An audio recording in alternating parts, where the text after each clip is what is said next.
Hi, this is Angela G with No Longer Lukewarm for Red Hot Christians and Wannabes. These videos are for those of you who like to listen while you're maybe doing something else. If you'd rather read my blog post, you can find the URL in the description box below.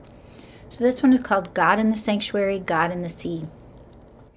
As children of God, we know that He is always with us.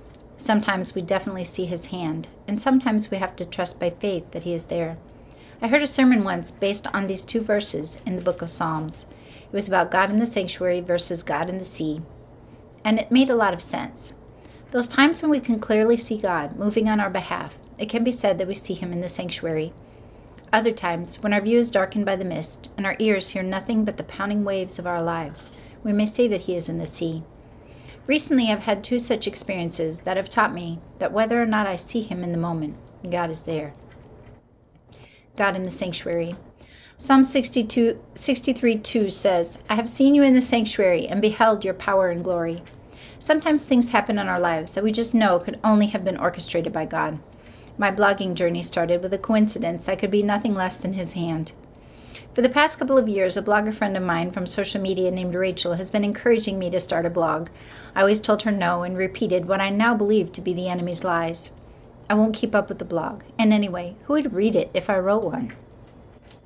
One day, though, it was as if my internal resistance was bypassed. I had put down a payment on a WordPress site and was flipping through themes before I even really knew what was happening.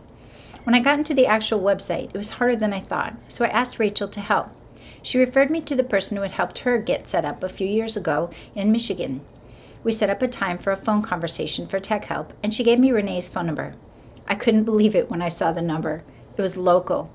Since the time Renee had helped Rachel, she had moved 1,500 miles away, right to within 10 minutes of my house in Texas.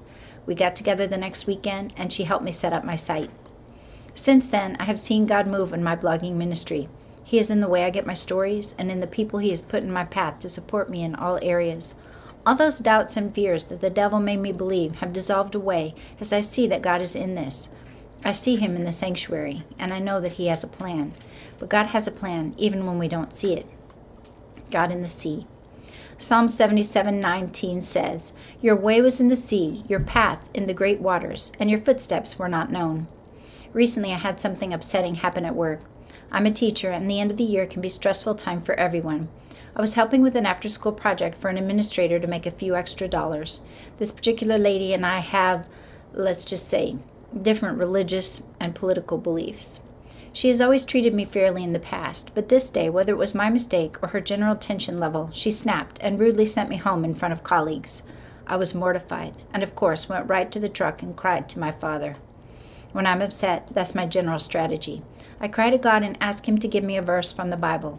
That always puts things into perspective and helps me move past any issues.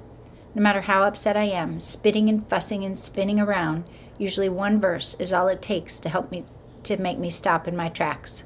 This time, it was Romans 8:28. And we know that all things work together for good to those who love God and to those who are the called according to His purpose. The verse came with something else. Do you really believe all things? I do. I don't see right now how the situation could turn into a good thing. All I see is the hurt and embarrassment that surfaces hotly when I think about the next week of summer school under this lady's direction. I don't know how God will use this for my good and His glory, but I believe it. I will trust no matter what happens, He will be there for me. God was with me when I could see Him clearly moving in my blog startup. He was also with me when something hurtful happened and I didn't understand His plan. Either way, whether in the sanctuary or the sea, God is with us in the good works He has prepared beforehand that we should walk in them, and I praise Him for it.